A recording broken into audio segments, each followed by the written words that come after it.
Welcome back to the Fourth Way Podcast. In this episode, we are going to continue our look at riches and how that fits in with our season on simplicity. What I'd like to do for this particular episode is to take a look at the early church. So that's something that I like to do throughout my seasons. It's always important to me to take a look at what the early church thinks about things. And that's for a number of different reasons. I think it was G.K. Chesterton who said something to the extent of, tradition is the democracy of the dead, or something like that, where you're giving a vote to people of the past because they had particular insights and they had particular ways of seeing things, relating to the world. They had different hang-ups, but they also had different strengths. And so it's very arrogant to kind of think that we know everything and that we don't have any blind spots. And so seeing the early church doesn't prove what is necessarily the best Christian thing to do, but especially where you see univocality, like you do with nonviolence, or where you see that there's a lot of weight given to something, or that there are a lot of people saying the same thing, a lot of respected heroes of the faith who aren't perfect, have their own issues, but where you see them talk a lot about a particular issue in the same way, it should give you pause to think if you differ from them. So in this episode, I am going to pull a bunch of quotes, particularly from the early church, the Ante-Nicene church, of course, but then also we'll extend a few hundred years. And then I'll also take a few looks at some quotes that I find intriguing from more recent times, just to kind of to throw in there and give a little bit, extend the democracy to a little bit later eras as well. Now, I don't know where I got all of these quotes. I do know that quite a number of them were sourced from the book All Riches Come From Injustice, which I will be doing an interview with Stephen Morrison, the author of that book. It's a great book where he compiles a lot of early church teachings and quotes, and then he kind of expounds on them in his own way. This is sort of like that. I want to just throw out the quotes. Hopefully I'll do a little bit, I won't do too much talking. I'll just kind of let you mull them over. But I do want to provide you a little bit of thought as well. But I'm also piecing these quotes from a number of other books that I've read. Sometimes the primary sources, like Salvian in particular, you don't really see him quoted too much, but it's a book that I read for my season on government, Christian anarchism. And so that's one that stuck out to me where I don't see him get a lot of airtime, and I found some of what he said really intriguing. So one final aspect here before I just jump right in. Basically, I am going to go through quotes, but I'm going to go through them in order of when they were written. So we're going to start with the earliest to latest. We're not grouping them, by topic, by usury or the poor. We're going by date. That way you can kind of see the trajectory throughout history and, where we get to. So I think that's all. I'm just going to go ahead and jump in. Ignatius of Antioch, 35 to 108 CE. Let not high place puff anyone up, for that which is worth all is faith and love, to which nothing is to be preferred. But consider those who are of a different opinion with respect to the grace of Christ which has come unto us, how opposed they are to the will of God. They have no regard for love, no care for the widow, or the orphan, or the oppressed, of the bond or of the free, of the hungry or of the thirsty. The Didache, 70 to 100 CE, sections 1:1 and 1:5. There are two ways, one of life and one of death, and there is a great difference between the two ways. The way of life is this: give to everyone who asks you, and don't ask for it back. The Father wants his blessings shared. Happy is the giver who lives according to this rule, for that one is guiltless. But the receiver must beware, for if one receives who has need, he is guiltless. But if one receives not having need, he shall stand trial, answering why he received and for what use. If he is found guilty, he shall not escape until he pays back the last penny. Also from the Didache, section 5:2. The way of death is the way of those who persecute the good, hate the truth, love lies, and do not understand the reward for righteousness. They do not cleave to good or righteous judgment. They do not watch for what is good, but for what is evil. They are strangers to meekness and patience, loving vanities, pursuing revenge, without pity for the needy and oppressed. They do not know their Creator. They are murderers of children, destroyers of God's image. They turn away from those who are in need, making matters worse for those who are distressed. They are advocates for the rich, unjust judges of the poor. In a word, the way of death is full of those who are steeped in sin. Be delivered, children, from all of this. See that no one leads you astray. All right, I'm going to jump in here after that one. There are 3 good ones there. Talking about not being puffed up, not being arrogant, and a part of that, how that plays out, is that you show all of these attributes. You especially see that in the Didache. And with Ignatius, you see, love is elevated. But in the Didache, what's really fascinating to me is that, so they're talking about giving to the one that asks. And that Bible verse was the one that that really hit home for our family when we were over in Romania. When we had a Roma, a number of Roma, but especially this one lady who continued to come back, and we got annoyed, like that she would just keep on asking. And we came across this passage at one point where we would have family devotions, and so we invited her into the house, and we were reading, and it got to the part where it said, give to the one who asks, give to the beggar, whatever. And you're sitting across from a beggar, you're like, dang, man, I don't give to the one who asks. And so that really had a lot of influence on how we looked at things. And of course, people are going to come up with all of these hypotheticals and crazy things like, oh, so if they ask you for $1 million, you're going to give them $1 million. It's like, oh, no, of course not. But like when you really take that to heart and you think about it, it's rather than just saying no and cutting them off, it's figuring out, how do you help? So it was just a basic example. She, this lady would tell us things that we knew were lies. Talking about how her child was in the hospital. So we said, and she needed money for a bus fare. Okay, well, we'll take you. Like, if your child's in the hospital, let us take you. It's going to be faster than a bus. We'll take you there. It'll be free. We'll get time to talk in the car. We can get something to eat along the way. Oh, no. Right? And you can hear some of those stories if you go back to previous seasons. But like figuring out, okay, you are asking me for something that you think that you need. But like, let me give you something. Let me provide for your needs.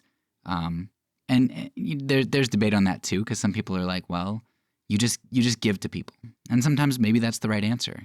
If somebody asks you for $5, maybe you just give them $5 and just let them deal with that. Because as the Didache says here, which I like, it's not just saying, well, just give to people and there's no accountability.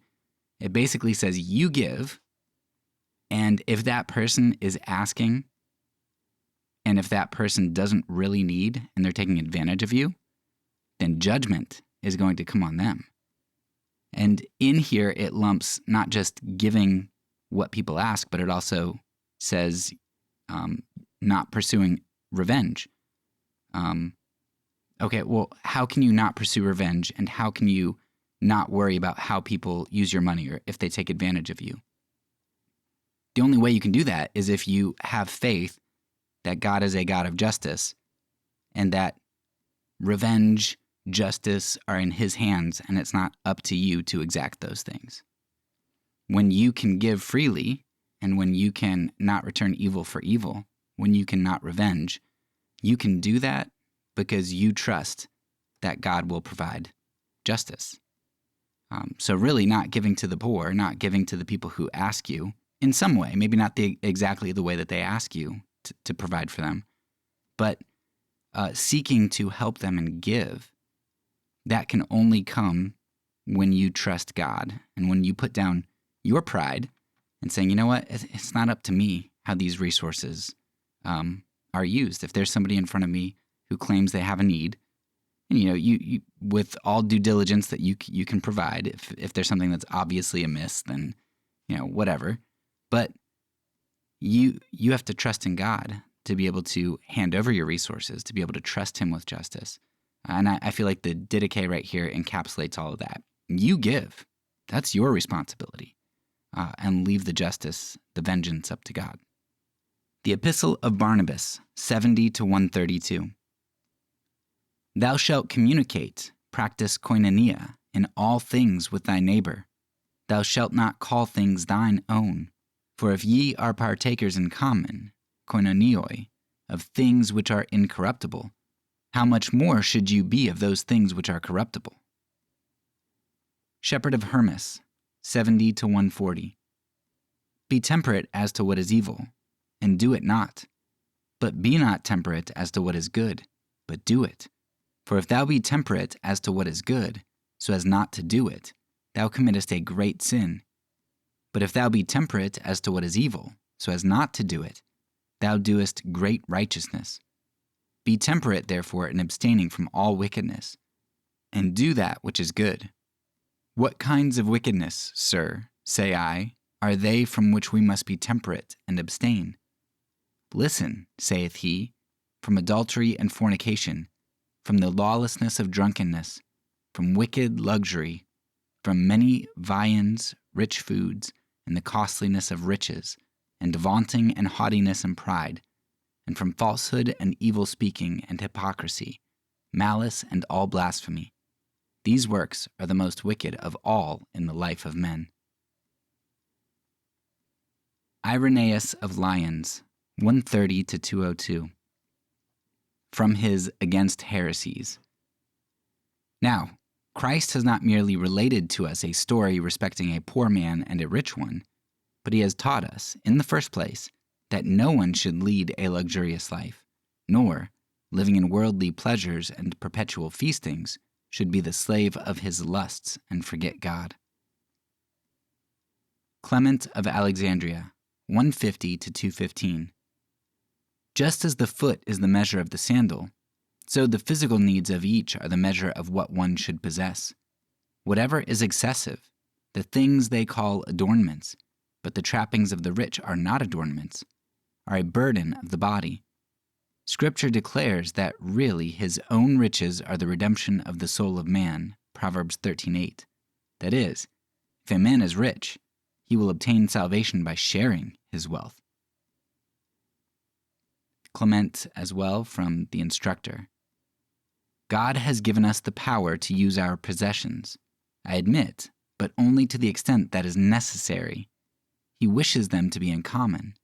It is absurd that one man lives in luxury while so many suffer in poverty. How much more glorious it is to serve many than to live in luxury. How much more reasonable to spend money on human beings than on stones and gold. How much more useful to have friends as our ornamentation than lifeless decorations. Can possessing lands ever give more benefit to anyone than practicing kindness? Also from Clement, from Concerning the Salvation of the Rich. You must not try to distinguish between the deserving and the undeserving.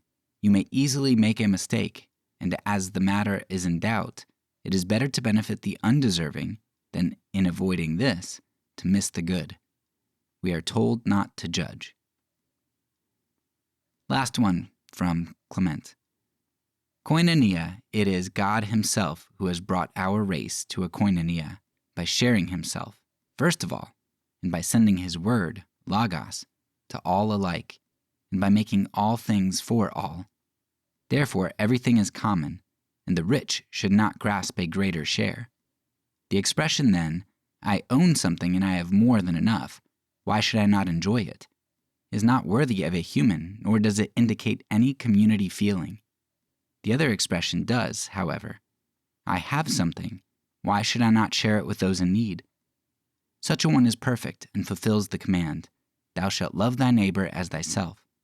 For I know quite well that God has given us the power to use, but only to the limit of that which is necessary, and that God also willed that the use be in common. So another little pause here for Clement, however you say it. One of the things that stands out with him in particular, but you'll see it in some other people, and you'll also see it throughout history, is he questions this idea of property ownership type of thing. And, communism, it freaks everybody out in the West here that you talk about holding things in common.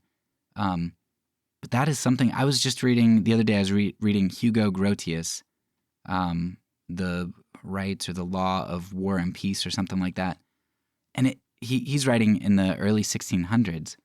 And it was fascinating because he's like, basically like all the laws that we have, the laws of empires, of nation states, we just kind of, that's where we are right now. Like they didn't used to exist and we just kind of made them up. Property, we just kind of made that up, but it's where we are now. So this is natural law. This is what we deal with. But the idea that somebody would own property, Grotius didn't seem to think that was like natural law. And in fact, that's something, for as much crap as we give the imperialists of the day, like people coming over to the United States and taking land, and they'd look and they'd be like, the Native Americans, they're not using the land, so it's up for grabs. In some ways that's actually somewhat of a like communistic sort of thought today, where it's like you should not just be able to claim this property and just all of a sudden like it's yours, and you have 100 acres and you have a house on one of those acres and the other acres just look pretty. Like, I mean, why are you said to own that? Because at one point you just like put a fence around it and that's it. So the idea of property is very contested throughout history, and it's not something that is that people just kind of come to and like, oh yeah, that just makes perfect sense. But Joseph Pierre Proudhon, he wrote about it. He was an anarchist in like the 1800s, so he's writing when a lot of people assume private property a lot more. But like you can see all the way back with Clement of Alexandria, like no, like why should you have something, and why do you want to get this inanimate property, these stones, this gold, all this other stuff? So there's a big questioning of, number one, ownership, like who owns things. Sure, you say you own it, and maybe you have the power to keep others from getting it, the power of the sword, or the power of charisma, or the power of information, like whatever it is, you can keep other people from getting it, great. But like what ought to be? Like, is that really natural law? Is that really a law that you think God endorses? Or do you think God endorses the law of, no, all properties to be held in common, and so if you have an excess, if you have 2 coats, you should give your brother 1 if your brother needs one. So there's a lot of presuppositions, a lot of assumptions we have in our day, especially in the capitalist West, that just totally ODs on individualism and private property and all of that stuff, which are very, very new in a lot of ways, and to the extent that we take it. And I don't even remember where I was reading it. I don't think it was from Grotius, but it was something I was reading recently as well, where they were talking about how like wealth today is also very different. Like today, a lot of us, we want wealth for us and like our immediate family and stuff, to be able to live high on the hog. And sure, like a lot of people, they had tons of parties and crazy things back in the day too. But if you look at ancient Rome, and especially there are a lot of books that have come out about like what does grace mean, and like what is this relationship? Because it seems to be connected to like a patron system, like this verbiage of like being patrons, and so back in the day, if you were wealthy, you might be the godfather to a bunch of different kids because you would be able to pay for their weddings and christenings and whatever else. Like your wealth, yes, you got the credit for it, but like it was used socially more so than it is today. Today it's used more individually. And so in some ways, even the rich people back in the day, like they held things in common to a certain extent because they incurred more social obligations to people for things like weddings, festivals, that kind of stuff. All right, moving on. Tertullian, 155 to 240 from Apology. Family possessions, which generally destroy brotherhood among you, pagans, create fraternal bonds among us. One in mind and soul, we do not hesitate to share our earthly goods with one another. All things are common among us but our wives. Novatian, 220 to 258. Many things were called unclean, not as being condemned in themselves, but that the Jews might be restrained to the service of one God, because frugality and moderation in appetite were becoming to those who were chosen for this purpose. And such moderation is always found to be approximate to religion, nay, so to speak, rather related and akin to it, for luxury is inimical to holiness. Dang, luxury is inimical to holiness. Don't chew on that one too long. All right, Lactantius, 240 to 320. The two veins of justice are piety and equality. All justice springs from these fountains. While piety forms its source and origin, equity provides all its energy and method. The whole force of justice lies in the fact that it makes equal everyone who comes into this human condition on equal terms. This is the greatest and truest fruit of riches, not to use wealth for one's own personal pleasure, but for the welfare of many, and not for one's own immediate enjoyment, but for justice, which alone endures. Hilary of Poitiers, 315 to 367. If you are a Christian, why do you scheme to have your idle money bear a return and make the need of your brother, for whom Christ died, the source of your enrichment? So just a quick note on that one. Usury, getting interest, is something that was a huge no for Christians for the vast majority of Christianity. And that's part of the reason that the Jews were kind of looked down on, because the Jews were allowed to do it since they weren't Christians. They could exact interest from non-Jews. I don't think they exacted interest from their own.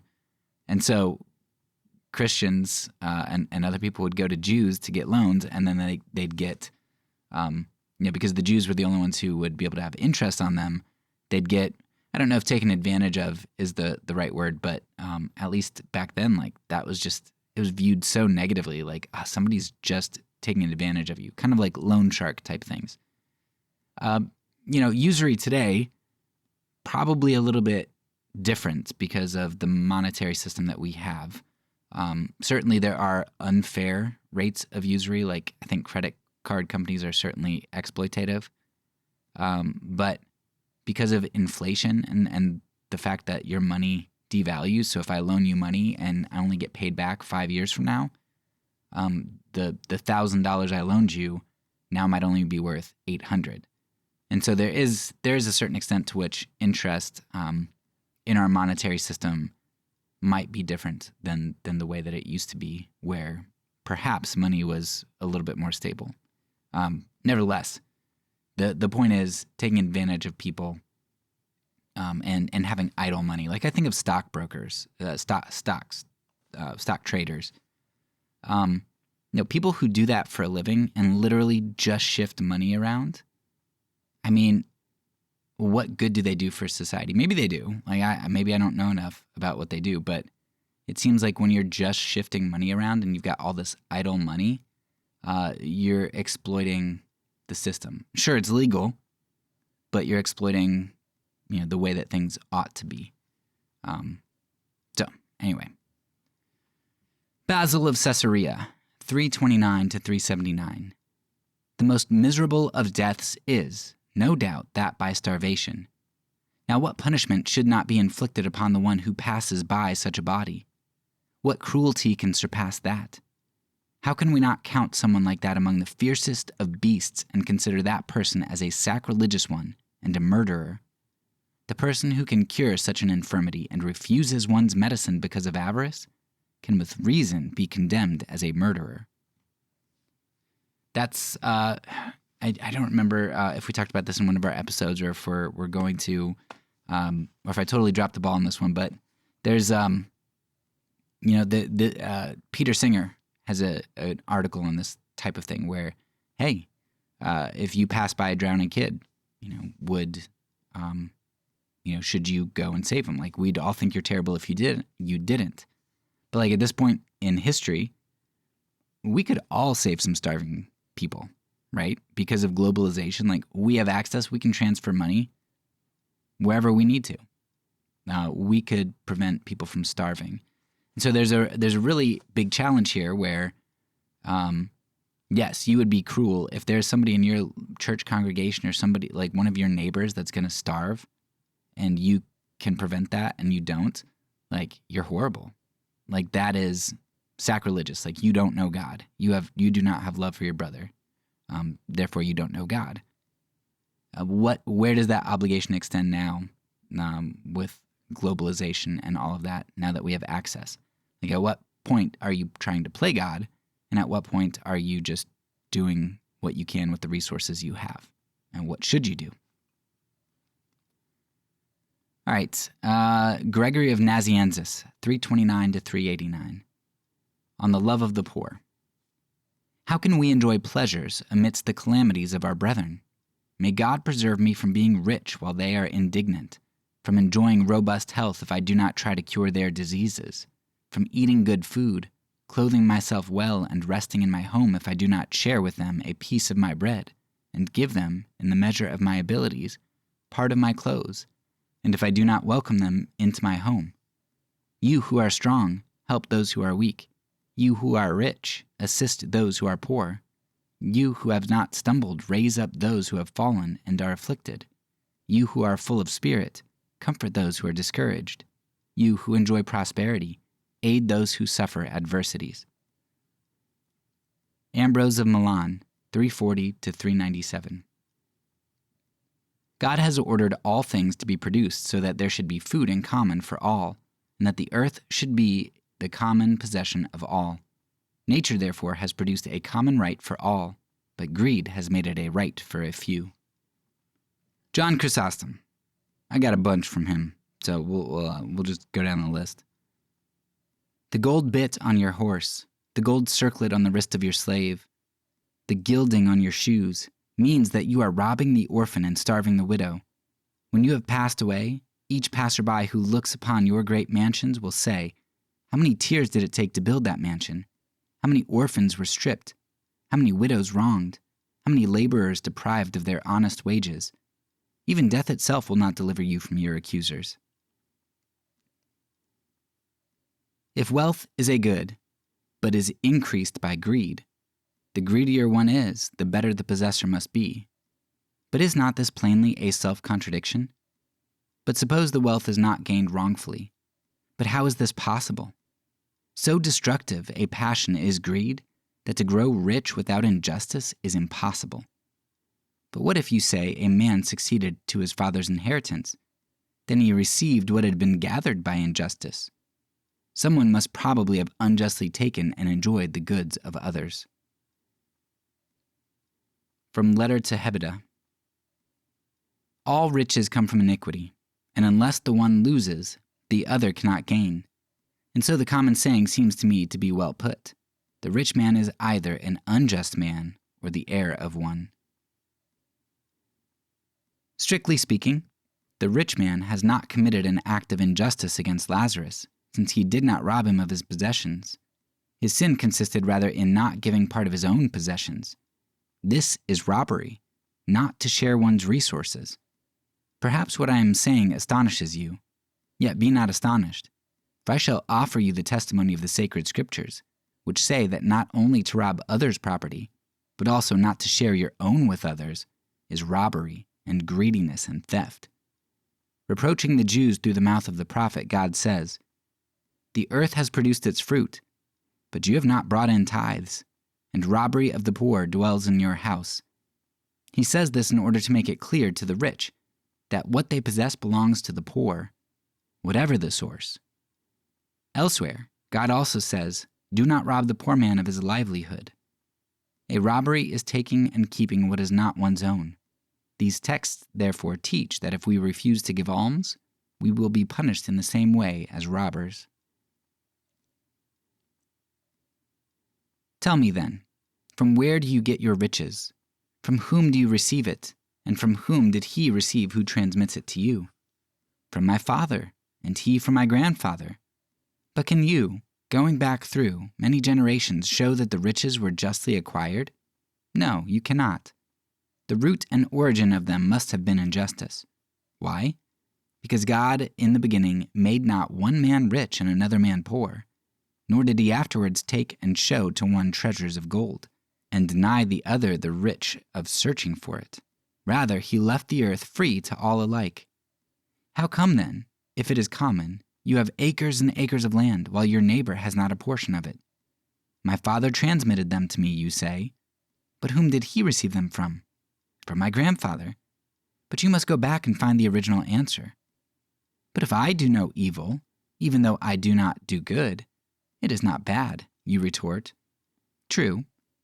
But is not this an evil, that you alone should enjoy what is common? Is not the earth God's and the fullness thereof? If then our possessions belong to one common Lord, they belong also to our fellow servants. The possessions of the Lord are all common. We share them equally. Observe further now concerning things that are common. There is no contention, but everything is peaceful. But as soon as someone attempts to possess himself of anything to make it his own, then contention is introduced, as if nature itself protests against the fact that, whereas God brings us together in every way, we are eager to divide and separate ourselves by appropriating things, using those cold words, mine and yours. Then struggles and hatred arise. But where this does not happen, no strife or struggles appear. Hence we should conclude that common sharing is more convenient and more agreeable to our nature. I think this is a great one to pause on, because this goes very well with our podcast on nonviolence, which is, we've said it over and over again, a lot of times violence stems from this type of thing, from greed. You want to protect something that you own. You build hedges and moats and walls around things, and if you feel somebody pressuring that, then that leads to violence. I mean, that's what leads to violence in empires. Wanting more land has been a huge source of war and just horrible terror throughout the nations. All right, continuing with John Chrysostom, a couple more. And perhaps one of you will say, "Every day thy discourse is about covetousness. If only I could speak about it every night too. Would that I could do so, following you about in the marketplace and at your table. Would that both wives and friends and children and domestics and tillers of the soil and neighbors and the very pavement and walls could ever shout forth this word, that so we might perchance have relaxed a little. For this malady hath seized upon all the world and occupies the souls of all, and great is the tyranny of mammon. We have been ransomed by Christ and are the slaves of gold. We proclaim the sovereignty of the one and obey the other."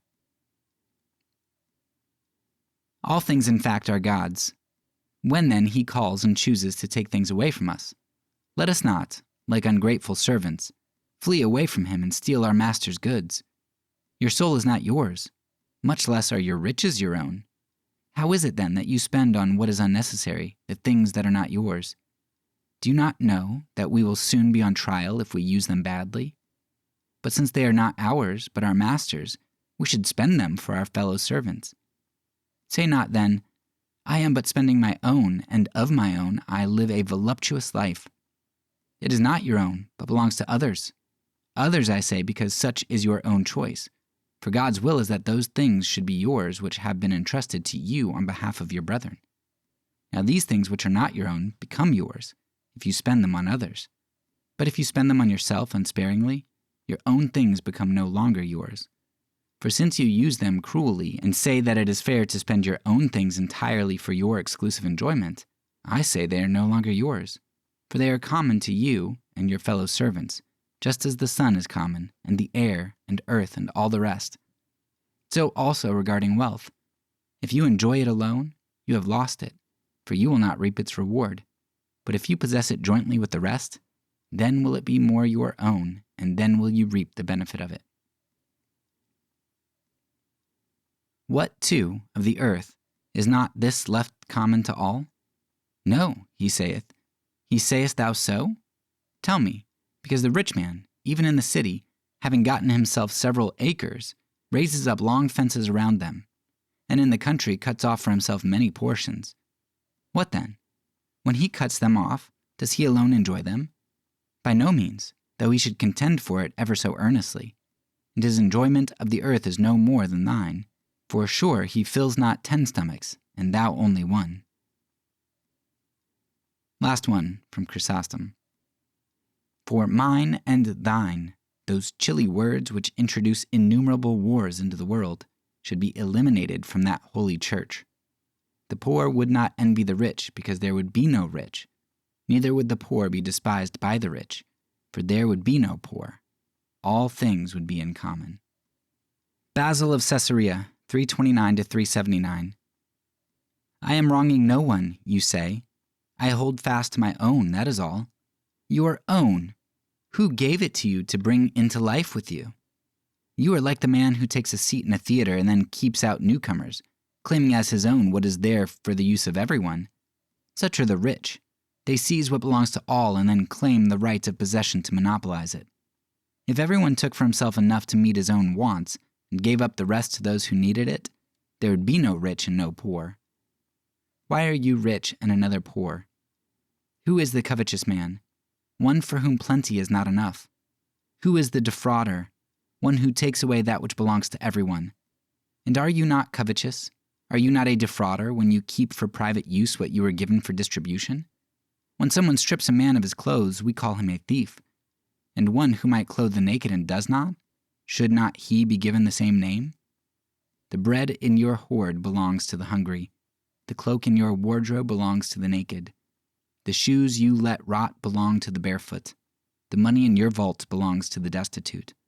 All you might help and do not, to all these you are doing wrong. Gregory of Nyssa, 335 to 395. Therefore, the creatures in need should be made equal to the one who has a larger share, and that which is lacking should be filled by what has abundance. This is the law mercy gives men in regard to the needy. Mercy is a voluntary sorrow that joins itself to the suffering of others. Mercy is the loving disposition towards those who suffer distress.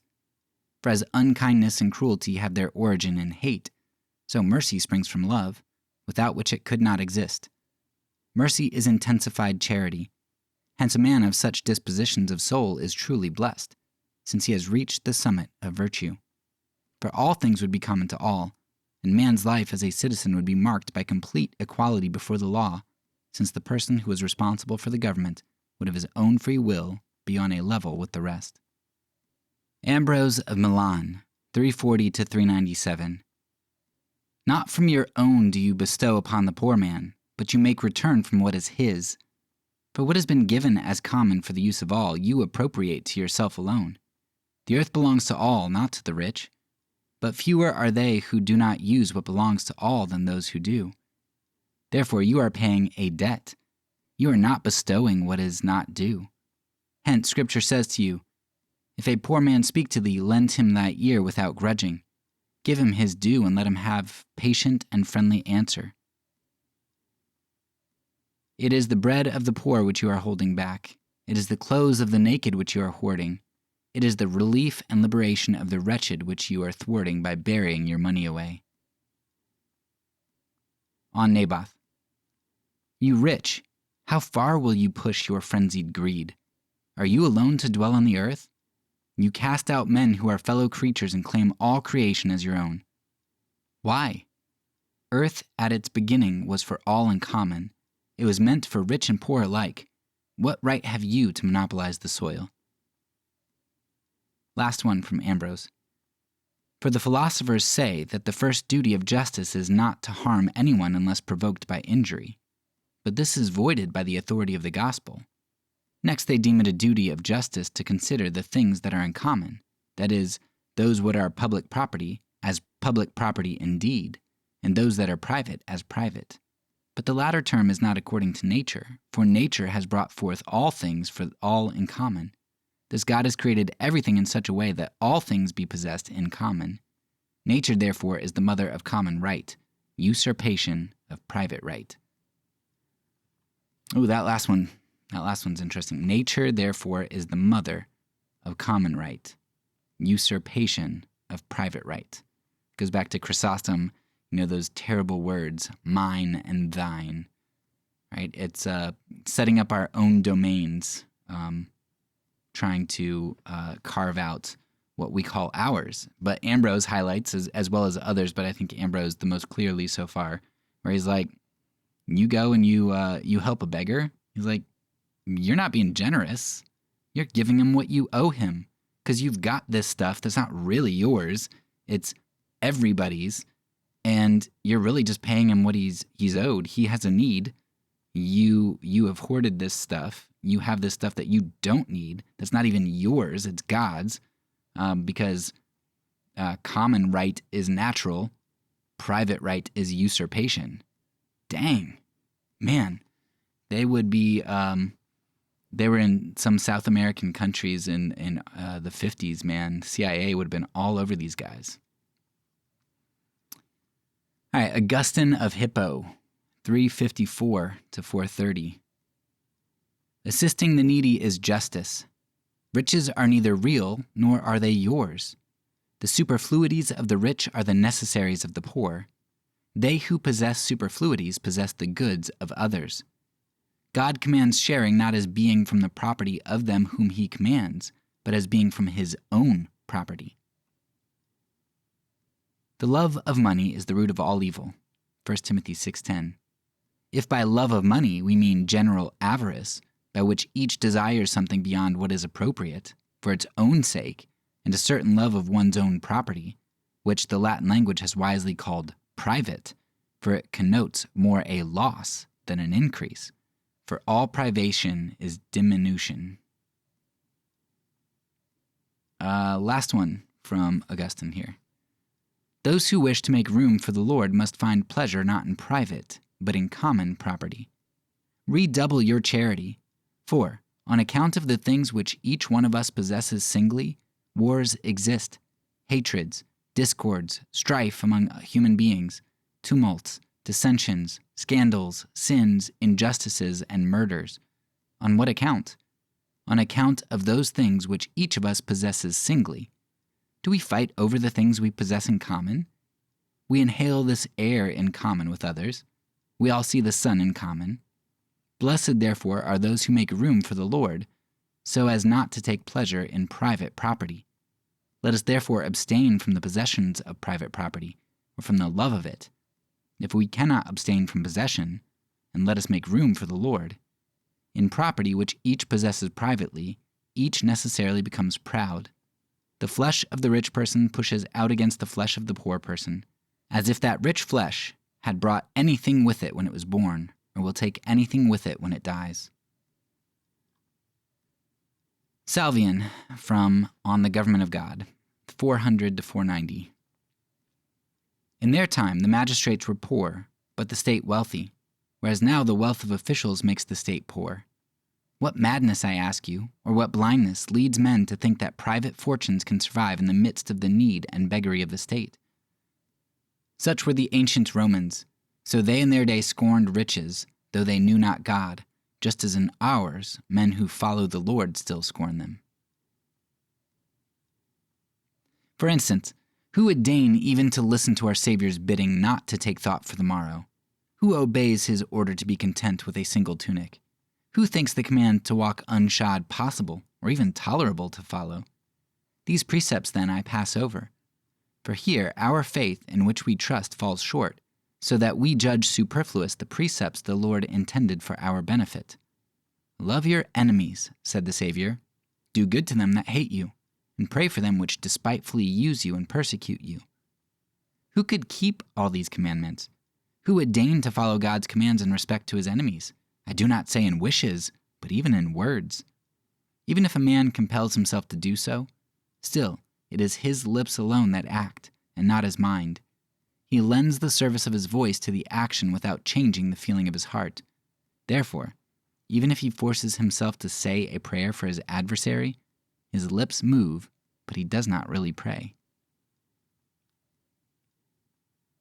In the slave you punish an infrequent overindulgence of the appetite, while you constantly distend your own belly with undigested food.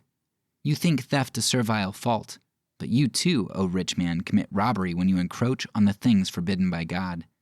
Indeed, every man who performs illicit actions is guilty of theft. Why do I dwell on these petty details and speak in a sort of allegorical fashion, when absolutely unconcealed crimes make it clear that the wealthy commit not mere thefts, but highway robbery on a grand scale? How often do you find a rich man's neighbor who is not himself poor, who is really secure in his acts and position? Indeed, by the encroachments of overpowerful men, weaklings lose their property, or even their freedom along with their goods, so that it was not without reason that the sacred word alluded to them both, saying, "Wild asses are the prey of lions in the wilderness, so poor men are a pasture for the rich." And yet not only the poor, but almost the whole human race is suffering this tyranny. Last one, from Salvian.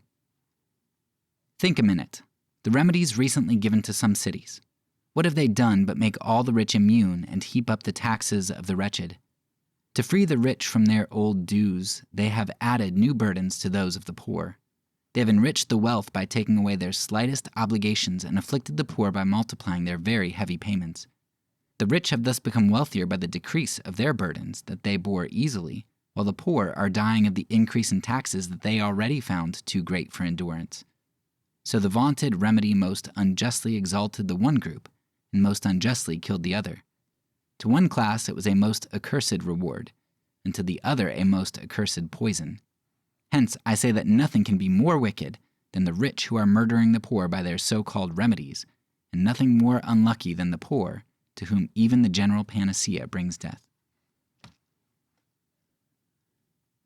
Okay, this is going to be our latest early church quote right here. We got two from Gregory the Great, 540 to 604. In vain do they think themselves innocent who appropriate to their own use alone those goods which God gave in common. By not giving to others that which they themselves receive, they become homicides and murderers, inasmuch as in keeping for themselves those things which would alleviate the suffering of the poor. We may say that every day they cause the death of as many persons as they might have fed, and did not. When, therefore, we offer the means of living to the indigent, we do not give them anything of ours, but that which of right belongs to them. It is less a work of mercy which is performed than a payment of a debt. Last one. Those who neither make after others' goods nor bestow their own are to be admonished to take it well to heart that the earth they come from is common to all, and brings forth nurture for all alike. Idly then do men hold themselves innocent when they monopolize for themselves the common gift of God. In not giving what they destroy all the starving poor whose means to relief they store at home. When we furnish the destitute with any necessity, we render them what is theirs, not bestow on them what is ours. We pay the debt of justice rather than perform the works of mercy. Of Dives in the Gospel we do not read that he snatched the goods of others, but that he used his own unfruitfully, and avenging hell receive him at death, not because he did anything unlawful, but because he gave himself up utterly and inordinately to the enjoyment of what was lawful. All right, I've got just a few more. I want to touch on a few other prominent people from a couple different eras.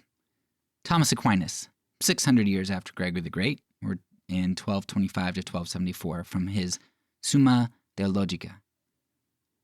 In cases of need, all things are common property, so that there would seem to be no sin in taking another's property, for need has made it common. I answer that things which are of human right cannot derogate from natural right or divine right. Now, according to the natural order established by divine providence, inferior things are ordained for the purpose of succoring men's needs by their means. Wherefore, the division and appropriation of things, which are based on human law, do not preclude the fact that man's needs have to be remedied by means of these very things. Hence, whatever certain people have in superabundance is due, by natural law, to the purpose of succoring the poor. For this reason, Ambrose says, and his words are embodied in the Decretals, "It is the hungry man's bread and that you withhold, the naked man's cloak that you store away. The money that you bury in the earth is the price of the poor man's ransom and freedom."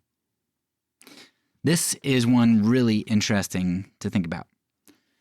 Because if all these early church fathers are right about property being common to all, and really the one who hoards is actually the thief because he is taking what is rightfully somebody else's, then what Aquinas is saying is he's like, if there's somebody who's starving and they steal bread from you because you have more than enough, then really he's taking what's rightfully his because it's his. And maybe using bread isn't the best example. I think it's a little bit harder, like, because let's say there's bread, right? You went out to the store and bought it, and or maybe you lived on a farm back in the day and you harvested grain, you planted the grain, you did all kinds of so certainly there's an aspect of like, well, you put work into it and you made it. But at the same time, if you've got so much abundance, then really there comes a point, and I don't know where that line is, but there comes a point where you are not just wisely, saving. You have not just food for tomorrow and the next week and maybe for the next month, but like you've got a bomb shelter that's got 5 years worth of food down in there, and you're going to shoot anybody who comes to take it. I think the early church fathers would be like, if you got 5 years worth of stuff, like think of all of that money that you are hoarding and putting into yourself. If somebody would come along and try to take that, they'd be justified in doing that. If they were starving and you had all of that excess, not only would you be guilty of murder for killing them, but they're on my property, your property, God's property, right? So you would not only be guilty of murder, but you'd be guilty of theft. Like you would be keeping the person from getting their rightful possessions if they were starving and you had all that excess food. Like there's some significant implications here to the way that we think about looting and rights and poverty and who has the rights in a society. I think of Jean Valjean and Les Mis. That's one where I think most people would side with Jean Valjean, yet in our society, we have the undeserving poor somehow, right? They don't deserve my hoarded food, my hoarded wealth. So Thomas Aquinas gives us some insight, and he provides implications, like moral, actionable implications to if the early church fathers are right, and Aquinas seems to think that they are, even using Ambrose, which is somebody that we quoted from, then Aquinas would be like, no, you're the thief. The poor have a right to take what's rightfully theirs from you. Okay, Martin Luther, from his Catechism of 1529. I like using this because a lot of times I think people think of the reformers as maybe being a little bit more legalistic or dry or uncaring, because the Calvinism doctrine, right? You think of them just not caring about people. And Calvin and Luther both have some stuff. I think I have one from Calvin as well, but let me read Luther's here. All right, 1529. Secondly, under this commandment, not only he is guilty who does evil to his neighbor, but he also who can do him good, prevent, resist evil, defend, and save him, so that no bodily harm or hurt happen to him, and yet does not do it. If, therefore, you send away one who is naked when you could have clothed him, you have caused him to freeze to death. You see one suffer hunger and do not give him food, you have caused him to starve. So also, if you see anyone innocently sentenced to death or in like distress, and do not save him, although you know ways and means to do so, you have killed him. And it will not avail you to make the pretext that you did not afford any help, counsel, or aid thereto, for you have withheld your love from him and deprived him of the benefit whereby his life would have been saved. Therefore, God also rightly calls all those murderers who do not afford counsel and help in distress and danger of body and life, and will pass a most terrible sentence upon them in the last day, as Christ himself has announced, when he shall say, I was hungered, and ye gave me no meat. I was thirsty, and you gave me no drink. I was a stranger, and you took me not in. Naked, and you clothed me not. Sick and in prison, and you visited me not. That is, you would have suffered me and mine to die of hunger, thirst, and cold, would have suffered the wild beasts to tear us to pieces, or left us to rot in prison or perish in distress. What else is that but to reproach them as murderers and bloodhounds? For although you have not actually done all this, you have nevertheless, so far as you were concerned, suffered him to pine and perish in misfortune. It is just as if I saw someone navigating and laboring in deep water, and struggling against adverse winds, or one fallen into fire and could extend to him the hand to pull him out and save him, and yet refuse to do it. What else would I appear, even in the eyes of the world, than as a murderer and a criminal? Therefore it is God's ultimate purpose that we suffer harm to befall no man, but show him all good and love, and, as we have said, it is specially directed toward those who are our enemies. For to do good to our friends is but an ordinary heathen virtue, as Christ says in Matthew 5. Okay, I got one from John Calvin here. This is from his commentary on Isaiah 58. Point 7, it looks like. Is it not to break thy bread to the hungry? He goes on to describe the duties of love of neighbor, which he had described briefly in the preceding verse. For having formerly said that we must abstain from every act of injustice, he now shows that we ought to exercise kindness towards the wretched, and those who need our assistance. Uprightness and righteousness are divided into two parts. First, that we should injure nobody, and secondly, that we should bestow our wealth and abundance on the poor and needy. And these two ought to be joined together, for it is not enough to abstain from acts of injustice, if thou refuse thy assistance to the needy, nor will it be of much avail to render thine aid to the needy, if at the same time thou rob some of that which thou bestowest on others. Thou must not relieve thy neighbors by plunder or theft, and if thou hast committed any act of injustice or cruelty or extortion, thou must not, by a pretended compensation, call on God to receive a share of the plunder. These two parts, therefore, must be held together, provided only that we have our love of our neighbor approved and accepted by God. By commanding them to break bread to the hungry, he intended to take away every excuse from covetous and greedy men, who allege that they have a right to keep possession of that which is their own. This is mine, and therefore I may keep it for myself. Why should I make common property of that which God has given me? He replies, It is indeed thine, but on this condition, that thou share it with the hungry and thirsty, not that thou eat it thyself alone. And indeed, this is the dictate of common sense, that the hungry are deprived of their just right if their hunger is not relieved. That sad spectacle extorts compassion even from the cruel and barbarous. He next enumerates various kinds, which commonly bend hearts of iron to sympathian fellow-feeling or compassion, that the savage disposition of those who are not moved by feeling for a brother's poverty and necessity may be the less excusable. All right, last little section before I offer some concluding thoughts. I want to read from the Westminster Larger Catechism, numbers 135 and 136. By the way, this is from 1647. Okay. 135. What are the duties required in the sixth commandment?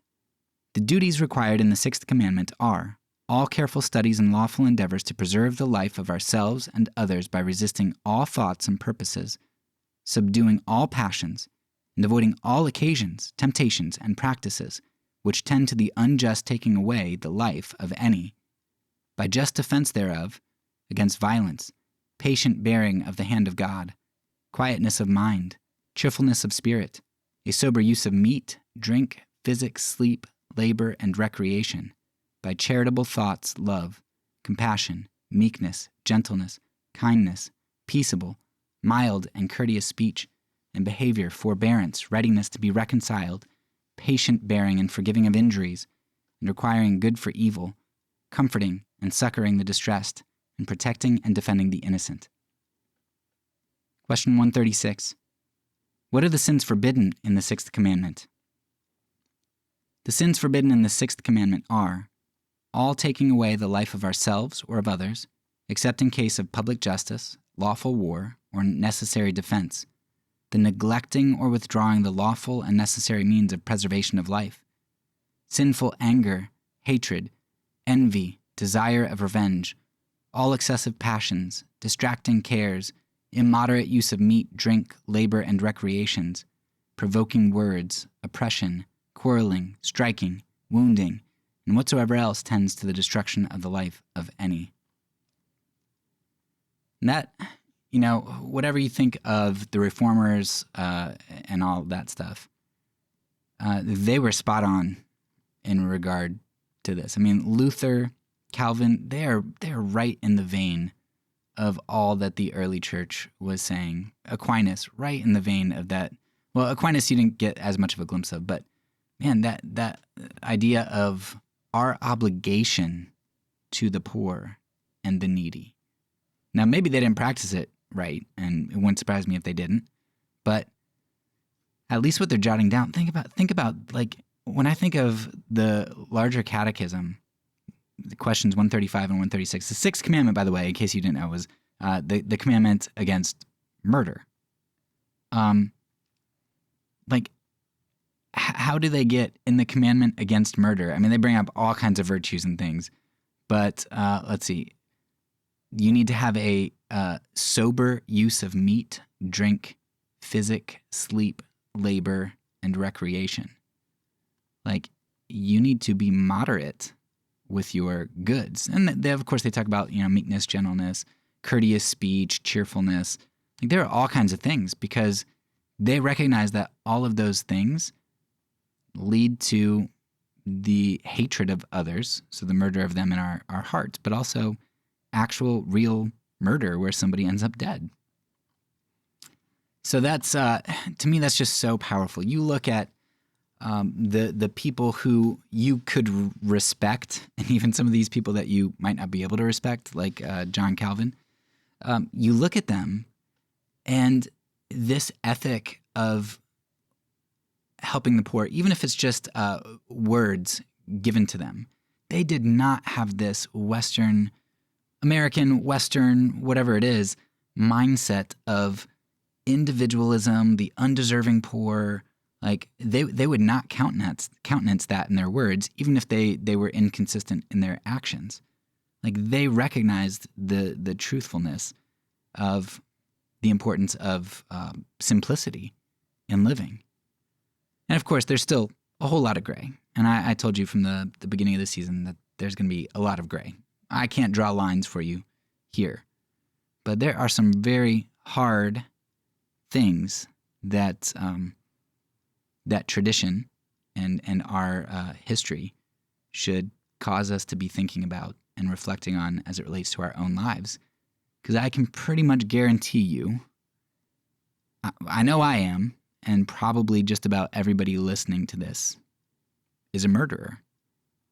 We have failed to preserve the life of others, in part because we count things as our own and do not hold them in common. We don't hold them loosely enough to save the lives of others not even brothers and sisters. So, hopefully this is encouraging, but also convicting. And I challenge you to really dig in to the early church. Obviously, these quotes are all snippets, a lot of them from larger sermons or commentaries and stuff. And there might be some things around them that might shed more light on them, either make them more harsh or soften some of them up too. So don't just listen to my excerpts here, but definitely go out and read these on your own. So we'll do a couple more episodes on mammon and wealth in relation to simplicity, and hope you enjoyed. That's all for now. So peace, and because I'm a pacifist, when I say it, I mean it.